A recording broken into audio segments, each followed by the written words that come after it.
Por 3 décadas y 2 años, Ana Gabriel mantuvo en absoluta reserva a la mujer que ocupaba su corazón, hasta que en las primeras horas de una madrugada, a las 4:28, tecleó la verdad en Twitter y la eliminó antes de que amaneciera. Sin embargo, Internet ya la había atrapado. El mensaje decía exactamente esto: Diana Paredes y yo hemos decidido poner fin a una historia de 32 años viviendo experiencias y momentos que jamás olvidaremos. Léelo una vez más. 32 años.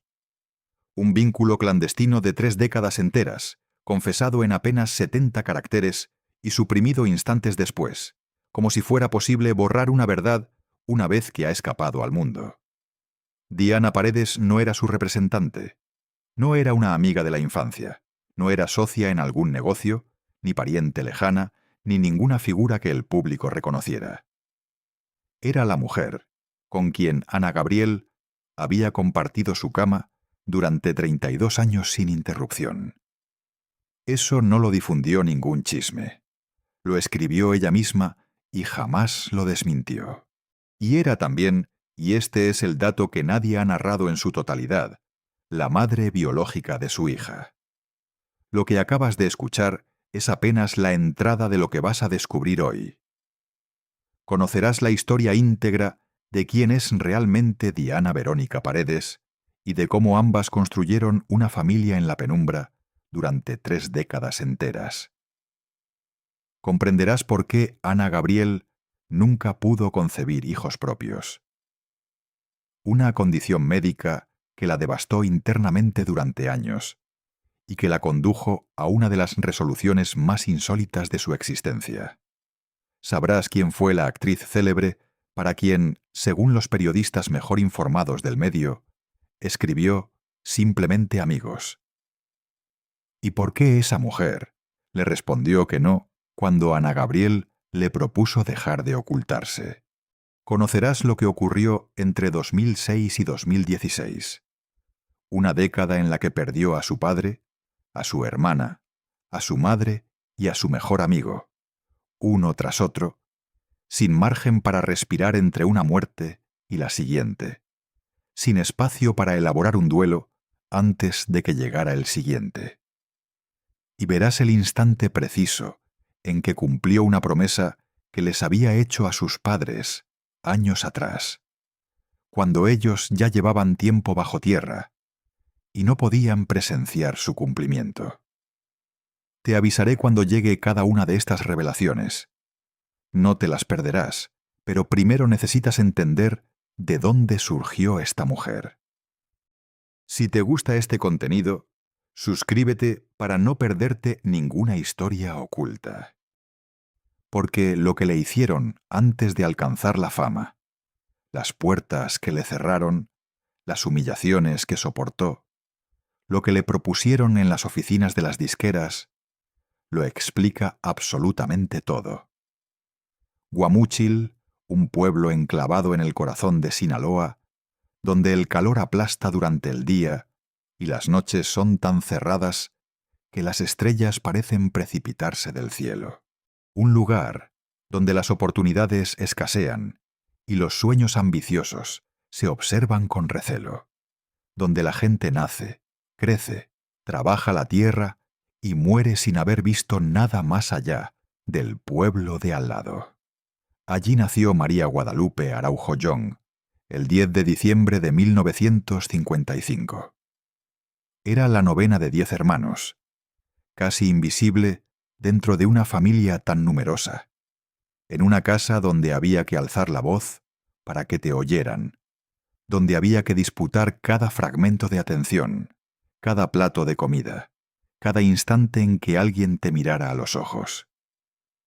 Pero cuando María Guadalupe abría la boca para cantar, algo distinto ocurría. El aire se transformaba. La gente se detenía. Incluso los adultos interrumpían sus conversaciones y dejaban lo que tenían entre manos. Su familia guardaba un secreto, uno inscrito en la sangre que nadie mencionaba, pero que estaba ahí, perceptible en ciertos rasgos en ciertos gestos, en una determinada manera de mirar el mundo. Su abuelo materno no se llamaba Roberto. Ese fue el nombre que le asignaron los funcionarios de migración cuando llegó a México, porque no podían o no querían pronunciar el verdadero. Lo rebautizaron con algo que sonara local y lo dejaron pasar. Su nombre auténtico era J. Quinjong Chizón. Había nacido en China. Cruzó el Océano Pacífico en un barco colmado de otros hombres como él, todos persiguiendo algo mejor en un continente que ni siquiera podían imaginar. Lo que encontró fue un país que lo recibió arrebatándole lo primero que poseía: su identidad, su nombre, su historia. Pero no pudieron quitarle lo que llevaba en la sangre. Jota Quinn tenía una hermana en China que cantaba ópera en Pekín. En una época en que las mujeres apenas podían elegir con quién casarse, ella había elegido el escenario y había consagrado su vida entera al canto. El talento corría por la sangre de los Jong, transmitiéndose de generación en generación como un río subterráneo que a veces, sin previo aviso, aflora a la superficie. Cuando María Guadalupe tenía 6 años, su abuelo la escuchó tararear en el patio. Era una tarde ordinaria en Guamúchil. El sol caía como una condena. La niña no actuaba para nadie, no buscaba aplausos ni atención. Simplemente cantaba porque no podía evitarlo, como quien respira sin pensarlo. Jota Quinn se quedó paralizado. Dejó de hacer lo que estaba haciendo. Reconoció algo en esa voz infantil, algo familiar, algo que había escuchado décadas atrás en otro continente, en otra vida. El eco de su hermana, el don que cruzaba océanos y generaciones sin pedir permiso a nadie. Nunca la mandó a clases de canto. No había dinero para eso, y en Guamúchil no existían maestros de música. Lo que hizo, en cambio, fue sentarla frente a él tarde tras tarde y transmitirle todo lo que sabía, todo lo que recordaba, todo lo que había aprendido escuchando a su hermana antes de cruzar el mar. Le enseñó a respirar desde el diafragma, no desde el pecho superficial, como hace la mayoría de la gente. A proyectar la voz sin forzar las cuerdas vocales, sin lastimarse, sin destruir el instrumento que llevaba dentro. A cuidar la voz, como si fuera algo prestado, algo sagrado, que había que devolver intacto.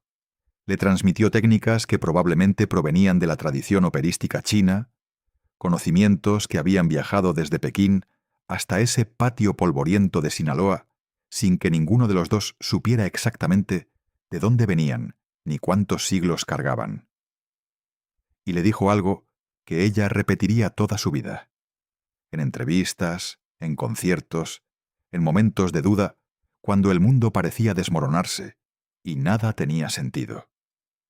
Entre manzanas verdes, trata de ser la roja. Destaca. No te conformes con ser una más del montón. Sé diferente aunque cueste, aunque duela, aunque todos los demás te digan que no puedes, que no debes, que quién te crees que eres. María Guadalupe tenía 6 años cuando comprendió dos cosas con absoluta claridad: que quería cantar durante el resto de su vida y que nadie en el mundo se lo pondría fácil. Lo que el abuelo no le advirtió, quizás porque él mismo no lo sabía, fue el precio exacto que pagaría por ser diferente. Y aquí es donde la historia se vuelve difícil de escuchar. A los 15 años, la familia entera emigró a Tijuana. Eran demasiados hijos, demasiadas bocas que alimentar, y Guamúchil ya no daba para más. Su padre buscaba mejores horizontes, decía. Era la frase que todos los padres mexicanos repetían antes de arrancar a sus familias de raíz. Lo que encontraron fue una ciudad fronteriza cargada de contradicciones. Dinero fácil mezclado con peligro constante. El sueño americano visible desde este lado de la cerca, tan cerca que casi podías tocarlo, pero absolutamente inalcanzable. Bares junto a iglesias, comercio legal junto a negocios turbios. un lugar donde una adolescente con sangre china, apellido hispano y sueños de cantante no encajaba en ningún molde que nadie hubiera diseñado. María Guadalupe estudió contabilidad. Era el plan B, el plan seguro, el que su familia esperaba que funcionara, porque el plan A, pararse sobre un escenario y ganarse la vida cantando, parecía el sueño ingenuo de una niña que no entendía cómo funcionaba el mundo real. Terminó la carrera. Tenía un título. Podía dedicarse a los números, a los balances, a una vida tranquila detrás de un escritorio contando el dinero ajeno. Pero no podía dejar de intentarlo. El don de su bisabuela china la empujaba desde adentro como un segundo corazón que latía al ritmo de la música y no la dejaba en paz. Empezó a cantar en bares de hoteles, los peores escenarios posibles para alguien con talento genuino. Llegaba pasadas las 10 de la noche, cuando los clientes ya llevaban varias copas encima y no querían escuchar música. Querían ruido de fondo para sus conversaciones. Cantaba boleros, rancheras, lo que le pidieran, lo que pagaran. Le pagaban poco, a veces nada. A veces solo propinas que tenía que pelear para cobrar. Los dueños de los bares la miraban con una mezcla de lástima y desprecio. Era buena, sí. Cualquiera con oídos podía percibir que era buena, pero no era lo que buscaban. No era rubia, no era alta, no tenía el aspecto de las cantantes que aparecían en televisión, esas mujeres perfectas que parecían arrancadas de una revista. Y lo que le decían era peor que el silencio, peor que la indiferencia. Tu voz es antiestética. Antiestética. Esa palabra la persiguió durante años. Como si una voz pudiera ser fea. Como si el sonido que emergía de su garganta, ese sonido entrenado por su abuelo chino en un patio polvoriento, ese sonido que venía de generaciones de cantantes de ópera en Pekín, fuera algo deforme que había que ocultar. No eres comercial, no tienes imagen. Deberías buscar otra cosa, niña. No estudiaste contabilidad. Dedícate a eso. Pero eso no fue lo peor. Lo que le decían en público era hiriente, humillante, suficiente para destruir a cualquiera. Pero lo que le proponían en privado era otra cosa. Lo que ocurría en las oficinas cerradas de las disqueras cuando iba a tocar puertas buscando una oportunidad, cuando finalmente lograba que alguien la recibiera, eso lo guardó durante años. Décadas, de hecho, hasta 1989, cuando ya era famosa y nadie podía tocarla, cuando tenía suficiente poder para hablar sin miedo a las consecuencias. Ese año lo confesó públicamente en una entrevista que pocos recuerdan. Al inicio de su carrera, un productor le ofreció un contrato discográfico. Todo lo que había soñado durante años, la puerta que nunca se abría finalmente abierta, el sueño al alcance de la mano. El precio era su cuerpo. Ella dijo que no, y esa decisión la persiguió durante más de una década. Volvió a los bares a cantar para borrachos que no la escuchaban, a cobrar propinas que a veces no llegaban, a escuchar que su voz era antiestética y que nunca llegaría a ningún lado. Imagina eso por un momento.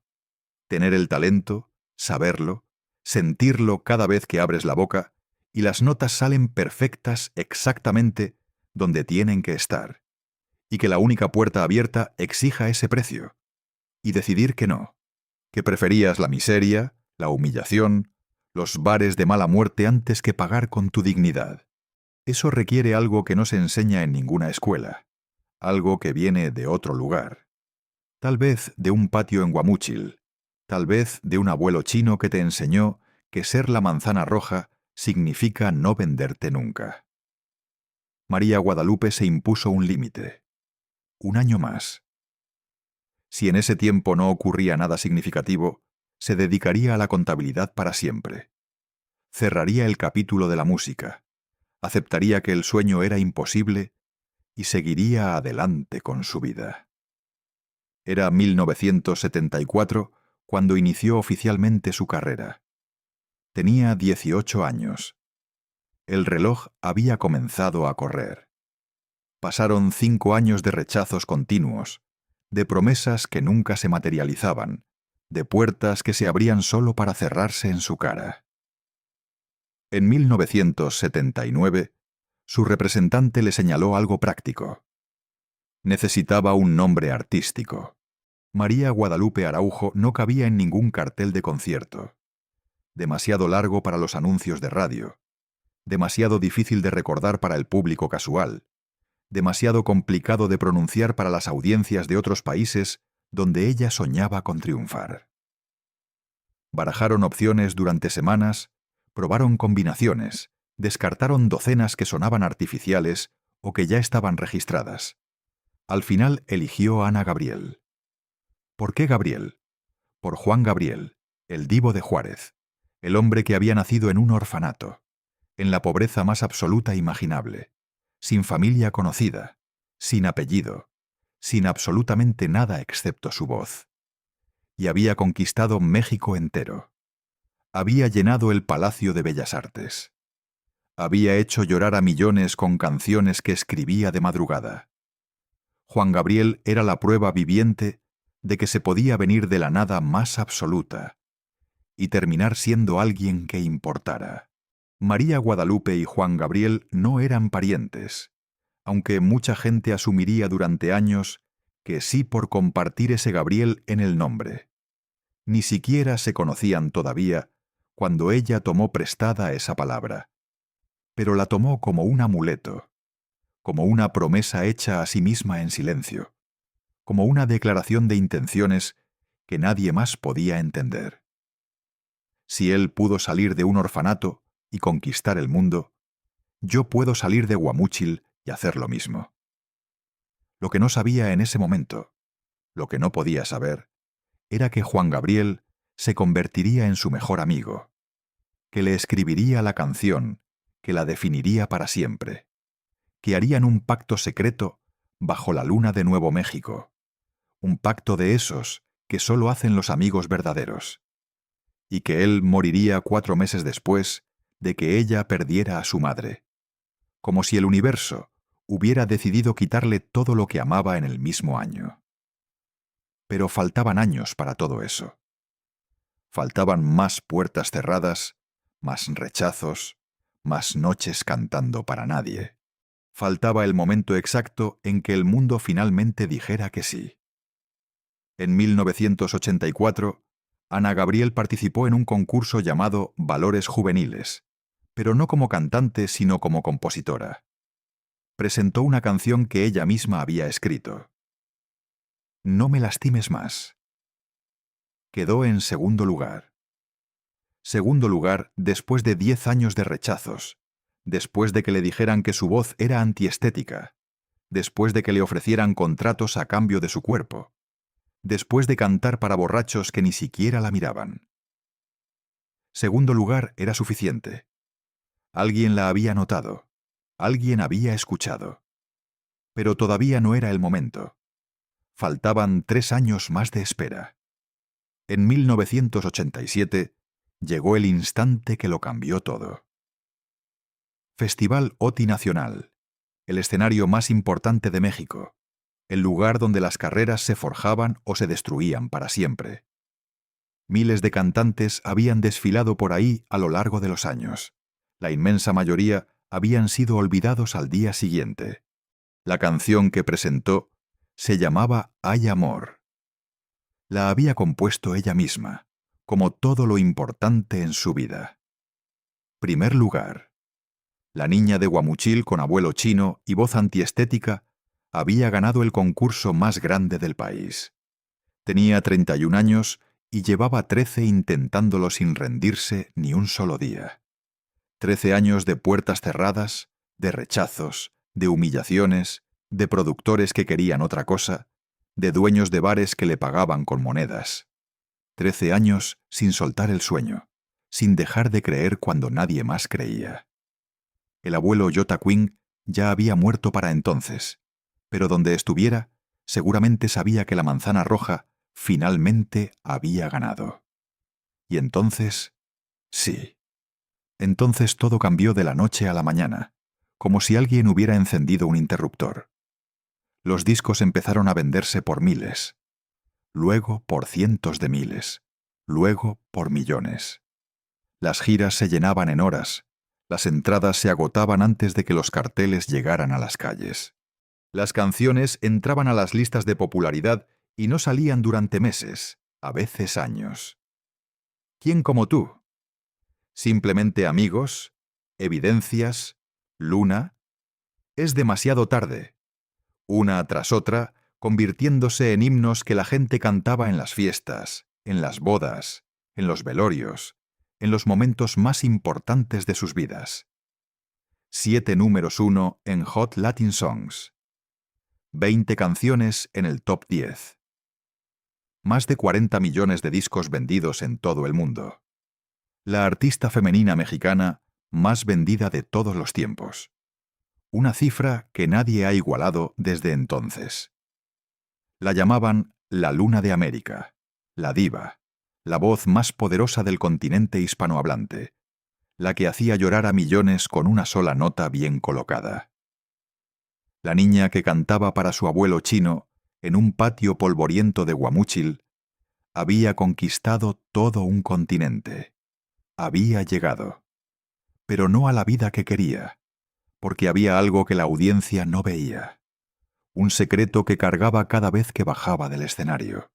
Mientras Ana Gabriel conquistaba estadios, firmaba autógrafos y grababa disco tras disco, su vida privada era un territorio completamente vedado. Un muro impenetrable que ni los periodistas más agresivos, ni los paparazzi más persistentes podían escalar. Nunca se le conoció novio público. Nunca hubo fotos románticas con ningún hombre. Nunca apareció en las revistas del corazón con un galán del brazo, como todas las otras cantantes de su generación. Cuando los entrevistadores preguntaban, y preguntaban constantemente, obsesivamente, porque era el único misterio que no podían resolver, la única pieza del rompecabezas que faltaba, Ana Gabriel desviaba el tema con una elegancia tan perfecta que parecía ensayada durante horas frente al espejo. Mi novio es el público. Estoy casada con mi carrera. No tengo tiempo para esas cosas. La música es mi único amor verdadero. Respuestas impecables que no decían absolutamente nada. Respuestas que cerraban puertas sin hacer ruido, que generaban más preguntas de las que contestaban, pero que no brindaban ningún material para los titulares de chismes. El rumor comenzó temprano, casi desde el principio de su carrera, y nunca desapareció del todo. Ana Gabriel era lesbiana. En el México de los años 80 y 90, esa palabra era una sentencia de muerte profesional. Ser abiertamente homosexual significaba perderlo todo lo construido. Los contratos se cancelaban de la noche a la mañana. Los patrocinadores desaparecían sin explicación. Las invitaciones a programas de televisión dejaban de llegar. Los estadios que antes se llenaban de repente tenían problemas de agenda. Era suficiente para destruir cualquier carrera, sin importar cuántos discos hubieras vendido ni cuántas personas te amaran.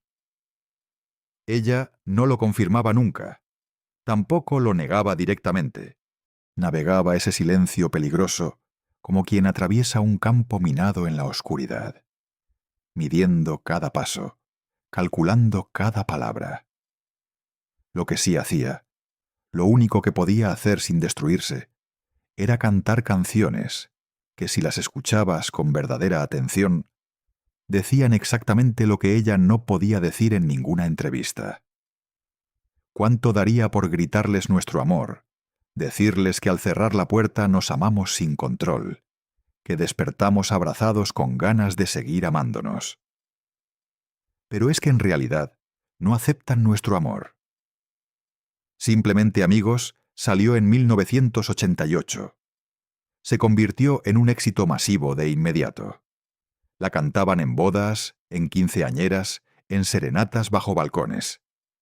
Los hombres se la dedicaban a mujeres. Las mujeres lloraban escuchándola sin saber exactamente por qué les dolía tanto. La mayoría pensaba que hablaba de un amor prohibido entre un hombre y una mujer. Una infidelidad, quizás. Un romance secreto que la sociedad no permitía por alguna razón convencional. Pocos entendían de qué hablaba realmente la canción. Aquí viene la primera revelación que te prometí. Existe una teoría que ha circulado durante más de 3 décadas. No es un rumor inventado por fanáticos obsesionados en Internet. Periodistas serios de espectáculos, gente que trabajaba en la industria, personas que conocían personalmente a las involucradas, todos han hablado de ella en algún momento. Según varios de ellos, incluyendo a Jorge Carvajal, uno de los periodistas más informados y respetados sobre el medio artístico mexicano, Simplemente Amigos, no fue escrita para ningún hombre. Fue escrita para Verónica Castro, la actriz más famosa de México en ese momento, la protagonista de las telenovelas que todo el país veía cada noche sin falta, la mujer de la sonrisa perfecta, el cabello perfecto, la vida aparentemente perfecta, el rostro que aparecía en la portada de todas las revistas del corazón. Ana Gabriel y Verónica Castro se conocieron en 1988, el mismo año exacto en que salió la canción. Coincidencia, dirán los escépticos. Los que saben cuentan otra historia. Se hicieron cercanas con una velocidad que sorprendió a todos los que las rodeaban. Demasiado cercanas para ser simples colegas que se habían conocido en algún evento de la industria. Se llamaban comadres, un término que en México implica un vínculo que va más allá de la amistad casual, una cercanía casi familiar. Aparecían juntas en fiestas privadas, en lugares donde no había cámaras. Se susurraban cosas al oído cuando creían que nadie las veía. Se miraban de una manera que los fotógrafos ocasionalmente captaban, aunque nadie comentaba en voz alta lo que esas miradas podían significar. Y según los rumores que han persistido durante décadas, rumores que ninguna de las dos ha desmentido completamente jamás, eran mucho más que amigas. La relación habría sido intensa, apasionada, absolutamente secreta. Dos mujeres en la cima de sus carreras, ocultándose del mundo que no estaba preparado para aceptar lo que eran. Según Carvajal, el problema no fue el amor. El amor existía tan real como cualquier amor puede ser. El problema fue lo que Ana Gabriel quería hacer con él. Ella deseaba hacerlo público. Quería poder caminar de la mano por la calle sin mirar sobre el hombro. Quería poder decir, mi pareja, en una entrevista sin que el mundo se le viniera encima. Quería dejar de mentir cada vez que alguien preguntaba por su vida personal.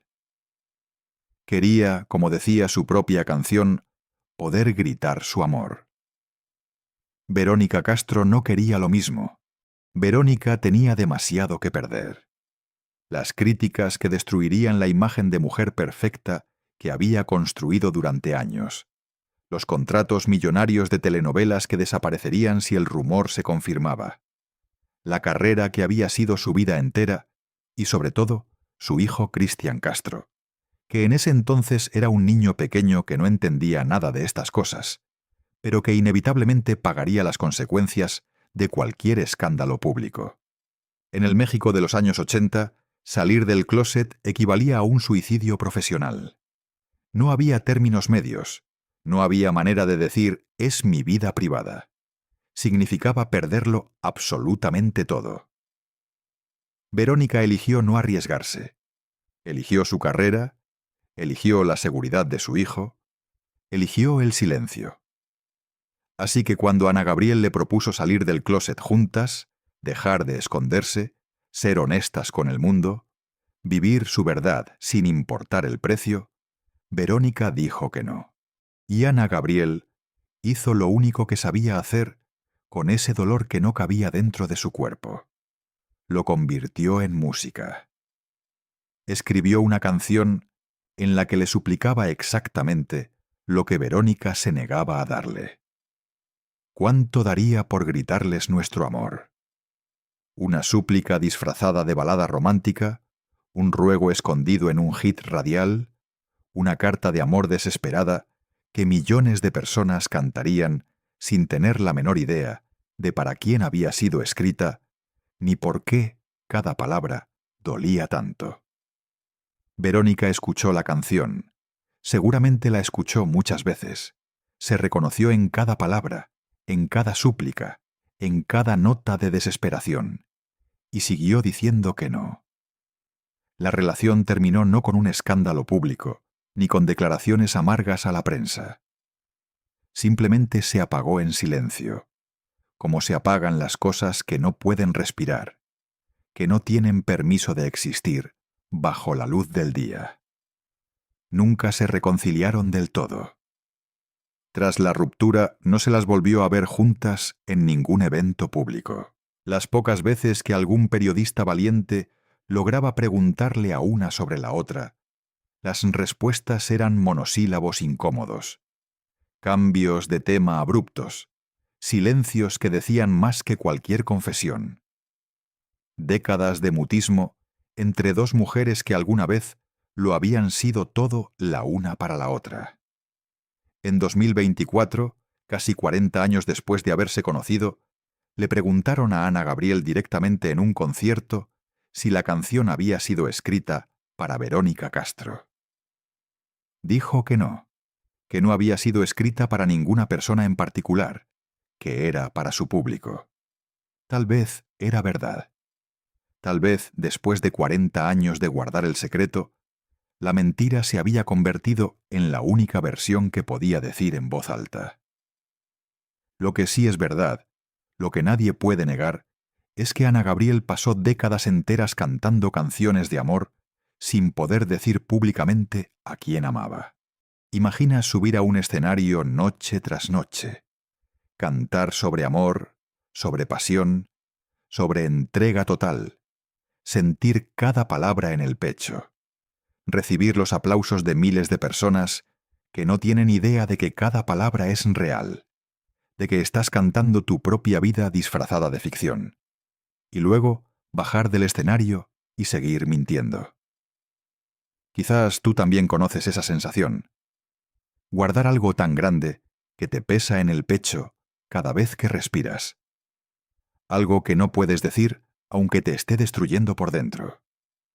Pero el silencio sobre Verónica Castro no era lo único que Ana Gabriel cargaba en secreto. Había otro dolor, uno que nunca se fue, uno que la persiguió durante décadas y que explica la decisión más extraña de su vida. No podía tener hijos. La razón tiene nombre médico: miomatosis uterina. Son tumores benignos que crecen en la pared del útero. No son cáncer, no ponen en riesgo la vida, pero pueden crecer lo suficiente como para distorsionar el útero e impedir que un embarazo se desarrolle. El 80% de las mujeres los desarrolla en algún momento de sus vidas, pero la mayoría nunca lo sabe porque no causan síntomas. En el caso de Ana Gabriel, causaron imposibilidad. Su cuerpo, capaz de producir las notas más perfectas que el mundo había escuchado, no podía producir vida. La mujer que cantaba sobre amor, sobre entrega total, sobre darlo absolutamente todo por otra persona, no podía dar lo que millones de mujeres daban sin esfuerzo. El don que su bisabuela china le había transmitido había venido con un precio que nadie le advirtió. Es casi imposible calcular lo que eso significa para alguien, especialmente en una cultura como la mexicana, donde ser mujer y ser madre se tratan prácticamente como sinónimos, donde la primera pregunta después de cualquier saludo es: ¿y cuándo los hijos? Donde una mujer de 40 sin hijos es observada con una mezcla de lástima y sospecha, como si estuviera incompleta, como si le faltara algo esencial. Ana Gabriel quería ser madre con una intensidad desesperada. Quería tener a alguien que la llamara mamá. Quería enseñarle a alguien a cantar como su abuelo le había enseñado a ella. Quería transmitir el don, pasar la antorcha, continuar la cadena que venía desde China. Y su cuerpo decía que no, una y otra vez, sin apelación posible, sin remedio, sin esperanza. Cayó en una tristeza profunda. Era un vacío que ningún disco vendido podía llenar, una ausencia que pesaba más que cualquier trofeo, una herida que no sanaba sin importar cuántos estadios llenara ni cuántos premios ganara. Y entonces, cuando menos lo esperaba, apareció una posibilidad. Diana Verónica Paredes llevaba años trabajando para Ana Gabriel. Era su asistente de vestuario, la que se aseguraba de que cada traje brillara bajo las luces del escenario, la que viajaba con ella de gira en gira, de ciudad en ciudad, de hotel en hotel, siempre presente, siempre cerca. Diana Verónica estaba casada con Mario Cázares, otro empleado de la cantante. Trabajaban juntos en el equipo de Ana Gabriel y eran parte del círculo más íntimo de esa familia extendida que se forma cuando pasas años viajando con las mismas personas. Tenían una hija llamada Diana Alejandra, una niña pequeña que crecía entre camerinos y autobuses de gira, entre escenarios y aeropuertos. Cuando Diana Alejandra tenía 8 años, Diana Verónica y Mario le hicieron una propuesta a Ana Gabriel, una propuesta que cambiaría la vida de todos para siempre. Le ofrecieron que adoptara a su hija, que la criara como suya, que le diera su apellido, que cumpliera finalmente el sueño de ser madre que su cuerpo le había negado. Los motivos exactos nunca se explicaron completamente. Quizás pensaban que la niña tendría mejores oportunidades con Ana Gabriel, con sus recursos, con su fama, con su capacidad de abrirle puertas. Quizás había razones económicas que nunca se hicieron públicas. Quizás había algo más. Ana Gabriel dijo que sí. Diana Alejandra empezó a vivir con ella, a llamarla mamá, a aparecer en fotos familiares como su hija. El mundo vio a una cantante soltera que había adoptado a la hija de una empleada por generosidad. Un acto noble, un final feliz para todos.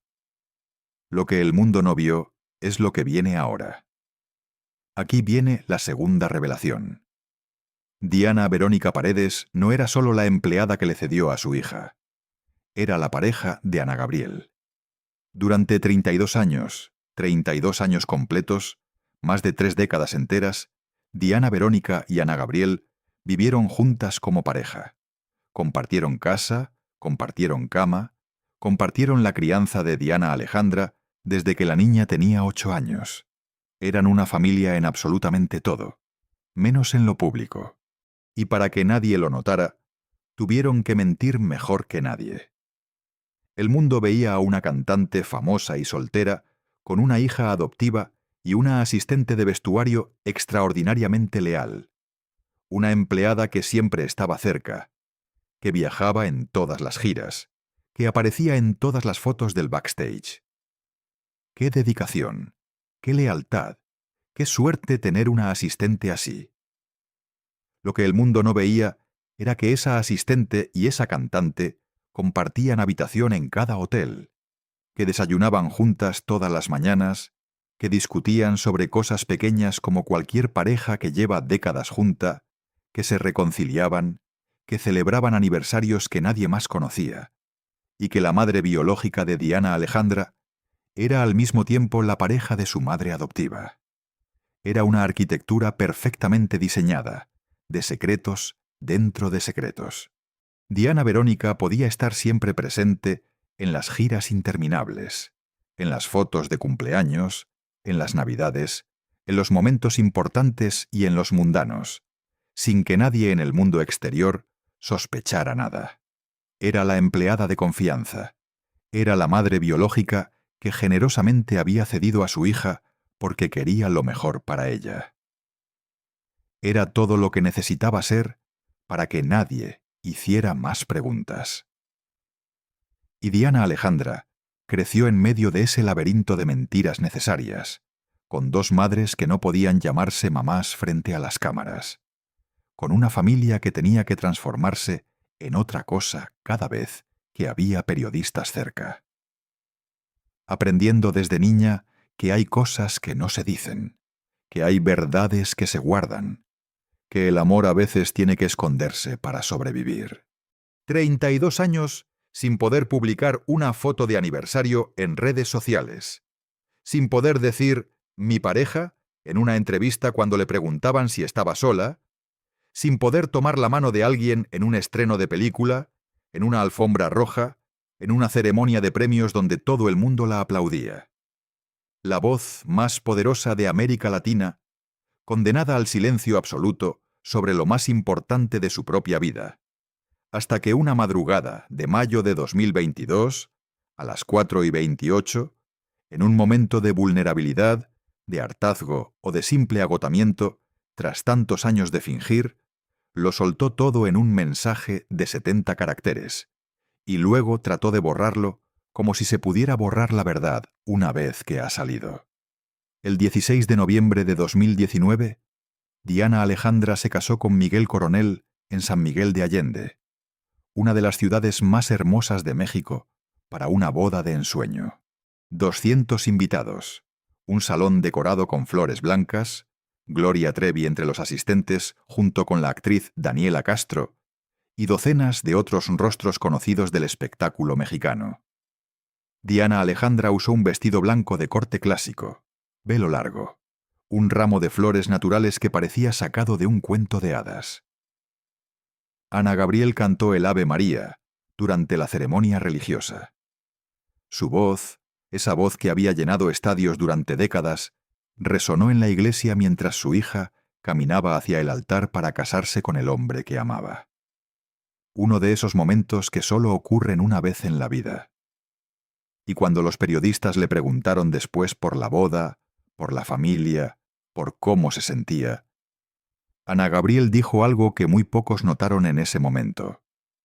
Estamos muy felices todos, mi hija, mi nuevo hijo y los padres biológicos de Diana. Los padres biológicos.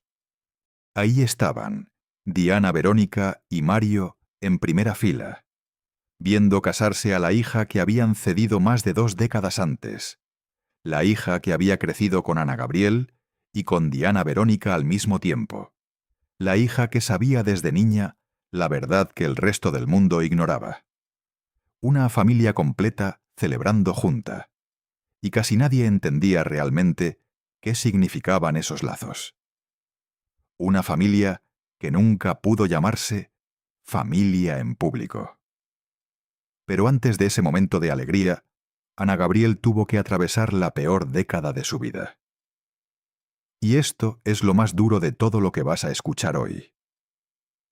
En 2006 murió Ramón Araujo, su padre, el hombre que la había llevado de Guamúchil a Tijuana cuando ella era adolescente, buscando mejores horizontes para toda la familia, el que la había visto empezar a cantar en bares para borrachos que no la escuchaban y nunca le había dicho que estaba perdiendo el tiempo, el que había caminado con ella y con su madre por el Paseo de la Fama de Hollywood años antes, cuando Ana Gabriel era joven y soñadora, mirando los nombres de los famosos grabados en las estrellas. Ese día, caminando entre esas estrellas, ella le había hecho una promesa. Algún día, no sé cuándo, pero algún día va a estar mi nombre y mi estrella aquí. Ahora él estaba muerto y la promesa seguía sin cumplirse. Ese mismo año, Ana Gabriel hizo algo que su padre siempre había querido hacer, pero nunca pudo. Viajó a China. Ramón Araujo había querido toda su vida conocer la tierra de donde venía su suegro, el abuelo Yota King Jong Chizón, el lugar del que había llegado el don que pasó de generación en generación, el país misterioso del que solo conocía historias contadas en las tardes de Guamúchil. Nunca tuvo el dinero, nunca tuvo el tiempo, nunca tuvo la oportunidad. La vida se le acabó antes de poder cumplir ese sueño. Ana Gabriel fue en su nombre. Caminó por las calles de ciudades que su abuelo tal vez había conocido antes de cruzar el océano. Escuchó el idioma que él había hablado antes de que lo rebautizaran con un nombre mexicano. Buscó rastros de la hermana que cantaba ópera en Pekín. la mujer que había transmitido el talento musical a través de las generaciones sin siquiera saberlo. Su padre acababa de morir, y ella estaba al otro lado del mundo cumpliendo un sueño que él nunca pudo cumplir por sí mismo. Eso habría sido golpe suficiente para un año, para una década incluso, suficiente para detenerse, llorar y procesar la pérdida. Pero solo era el principio de lo que venía.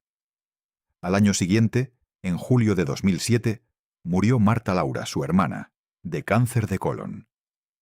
Ana Gabriel había hablado con ella el día anterior a su muerte, por teléfono, como hacían regularmente. Sabía que su hermana estaba enferma. Toda la familia lo sabía. Pero nadie le había dicho qué tan grave era realmente. Nadie le había advertido que esa podía ser la última conversación. Su partida fue de una manera inesperada, dijo Ana Gabriel después, cuando los periodistas le preguntaron. Todavía ayer hablé con ella. Sabía que estaba enferma, pero no imaginamos que estuviera tan grave. No imaginamos, en plural, como si toda la familia hubiera sido tomada por sorpresa, como si la muerte hubiera llegado sin avisar, sin dar tiempo para despedidas apropiadas. 2 muertes en menos de 2 años. Su padre, su hermana. Y luego vinieron años de relativa calma. Años donde pudo respirar, donde pudo llorar en privado y sanar en público, donde la gira continuó como siempre, donde los discos siguieron saliendo, donde Diana Alejandra creció y se hizo adulta, donde Diana Verónica siguió a su lado sin que el mundo supiera exactamente qué significaba esa presencia constante. Hasta 2016, el año que lo destruyó todo. En abril de 2016, Isabel Young, la madre de Ana Gabriel, la hija del abuelo chino J. Quinn, sufrió una caída en su casa. Las caídas en personas mayores son traicioneras. Parecen menores, un tropiezo, un resbalón. Estoy bien, dice la persona mientras se levanta despacio. Pero el cuerpo ya no tiene la capacidad de recuperarse que tenía antes. Los huesos son más frágiles. El sistema no responde igual. Murió poco después. No hubo tiempo para despedidas largas. No hubo tiempo para decir todo lo que quedaba por decir. Ana Gabriel estaba devastada. Esa es la única palabra que sirve. Dios me ha hecho una herida muy grande en el alma, dijo públicamente. No se escondió detrás de frases diplomáticas, no dio la respuesta ensayada que los artistas ofrecen cuando les preguntan por tragedias. Mostró el dolor exactamente como era, un hueco en el pecho que no se cierra. Su madre había sido su ancla durante 60 años, la mujer que la había apoyado cuando todos los demás le decían que no servía, la que había creído cuando nadie más creía, la que había caminado con ella por Hollywood años antes, escuchando esa promesa de la estrella. Ahora estaba muerta. Su padre llevaba 10 años muerto, y la promesa seguía sin cumplirse. 4 meses después, en agosto de 2016, murió Juan Gabriel. El hombre cuyo nombre ella había tomado prestado décadas antes, el amigo que la entendía como pocos, el que le había escrito la canción que la definiría. La historia de Luna merece contarse completa porque dice todo lo que hay que saber sobre la amistad entre estos dos gigantes. Años antes de que muriera, Ana Gabriel estaba en su casa componiendo. Era una tarde cualquiera. Sonó el teléfono. Era Juan Gabriel. «¿Qué haces?», preguntó él con esa voz que todo México reconocía. «Si te digo, no me vas a creer», contestó ella. «Estoy componiendo una canción para ti. Era amigo mío». Una declaración de cariño y gratitud que estaba escribiendo en secreto. Una forma de decirle todo lo que significaba para ella, todo lo que su amistad había representado durante los años difíciles y los buenos. Juan Gabriel se rió y luego, en vez de agradecer y colgar, le propuso algo. Un pacto. Le dijo que la próxima vez que estuvieran juntos en Nuevo México, Los dos se sentarían en algún lugar tranquilo, lejos de los escenarios y las cámaras, y mirarían el cielo. Y después de eso, cada vez que uno de los dos viera la luna, en cualquier ciudad, en cualquier país, a cualquier hora de la noche, pensaría en el otro, sin importar dónde estuvieran. Era el tipo de pacto que hacen los niños pequeños o los amigos que se quieren de verdad, sin competencia, sin envidia, sin nada más que afecto puro. Ana Gabriel aceptó el pacto conmovida. Y luego, como pasa con tantas promesas pequeñas, en medio de vidas ajetreadas, se le olvidó. Las giras continuaron, los conciertos se acumularon, los aviones, los hoteles, los escenarios, las entrevistas. El pacto quedó enterrado bajo capas de obligaciones. Meses después, se encontraron en un concierto. Ella subió al escenario como invitada especial. Cantaron juntos frente a miles de personas. Y al final del show, Juan Gabriel la llamó aparte y le dio algo. Un casete, un objeto pequeño, casi obsoleto. Para que lo escuches tú sola, cuando estés en tu casa, le dijo. Ana Gabriel se llevó el casete, lo puso en el reproductor cuando llegó a casa y escuchó Luna por primera vez. Él no había olvidado el pacto. Había escrito una canción entera sobre él. Una canción sobre una luna solitaria que espera eternamente. Una canción que la llamaba por el nombre que él le había puesto. La Luna de América. No hay muchas amistades así en el mundo del espectáculo. Amistades que producen canciones. Amistades que sobreviven a las envidias y las competencias. Amistades selladas con pactos bajo el cielo nocturno.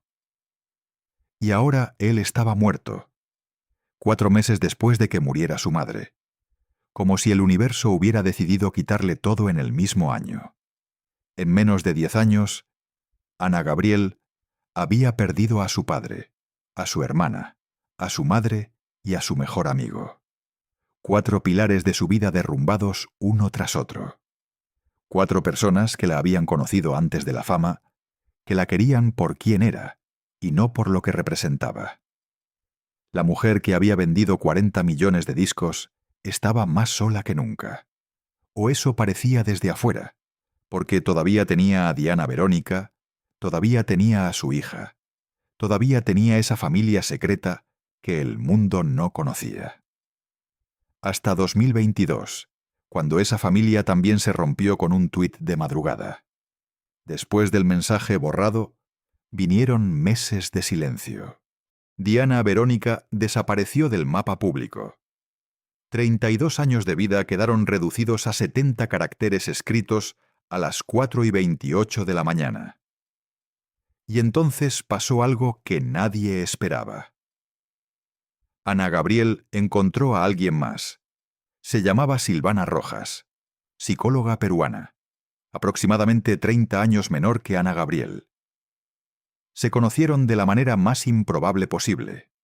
Silvana era fan, una de esas fans que habían crecido escuchando sus canciones y las sabían de memoria. Fue a un concierto. Se acercó después del show. De alguna manera terminaron hablando y algo ocurrió, algo que ninguna de las dos esperaba. La revista Hola y el periodista Jorge Carvajal confirmaron la relación meses después. Pero lo que nadie anticipó fue lo que vendría después. En junio de 2024, Ana Gabriel hizo algo absolutamente extraordinario, algo que nunca había hecho en 50 años de carrera pública, en miles de entrevistas, en millones de preguntas sobre su vida privada. Habló abiertamente de su vida amorosa. Estaba en un live de Instagram conversando casualmente con sus seguidores sobre sus planes al terminar la gira, y de repente, con una naturalidad que dejó a todos boquiabiertos, dijo: «Después me iré de luna de miel con mi marido, mi marida». Se corrigió a sí misma en tiempo real. Marido, marida. Probó las 2 palabras como quien se prueba un vestido nuevo, como quien dice algo en voz alta por primera vez después de haberlo callado toda la vida. Y entonces alguien notó que llevaba una argolla en el dedo. Se había casado con Silvana Rojas a los 68 años, después de medio siglo de silencio absoluto sobre su orientación.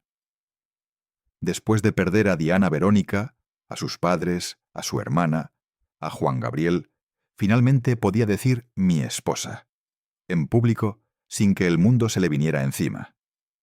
Llegó tarde, pero llegó. Y quedaba una promesa por cumplir, la más importante de todas.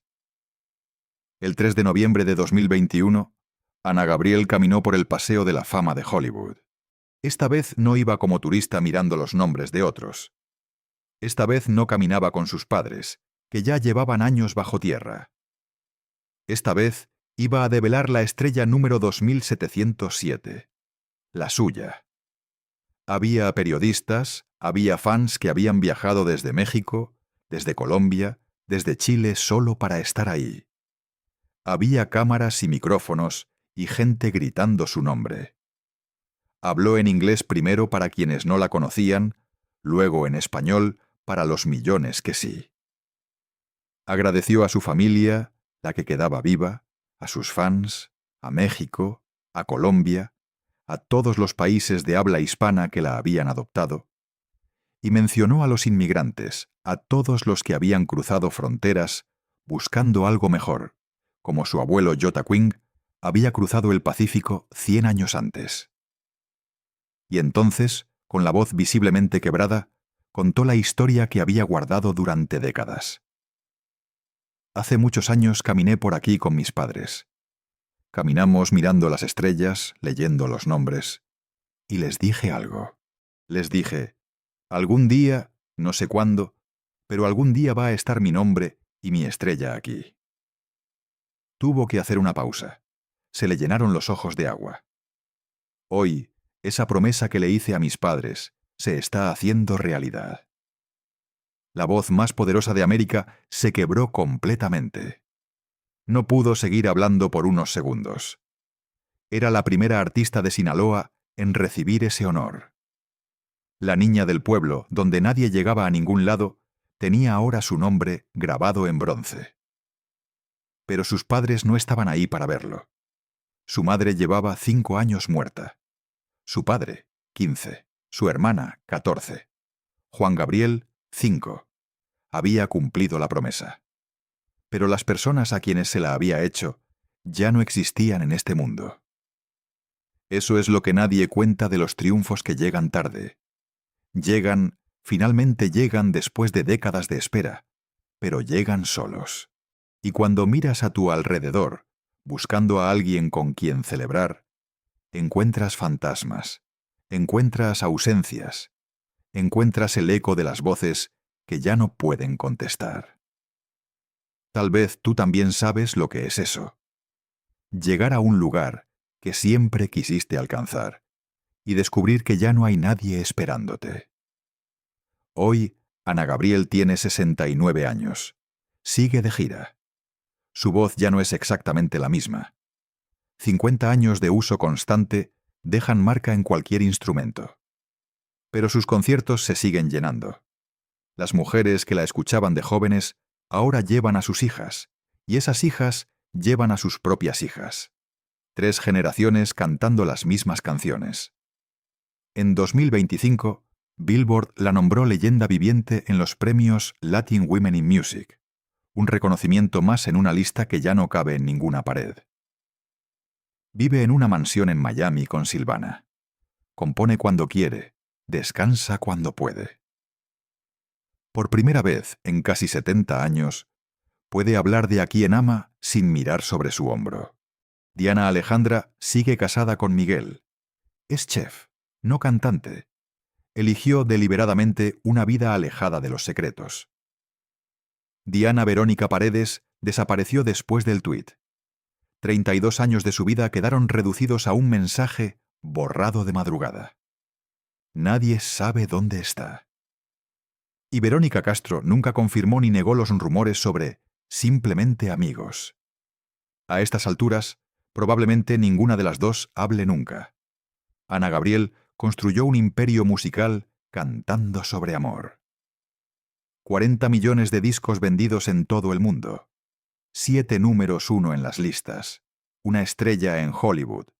El título de artista femenina mexicana más vendida de la historia. Pero los amores de su vida tuvo que vivirlos en secreto. Hasta que una madrugada, cansada de tanto silencio, escribió la verdad en 70 caracteres.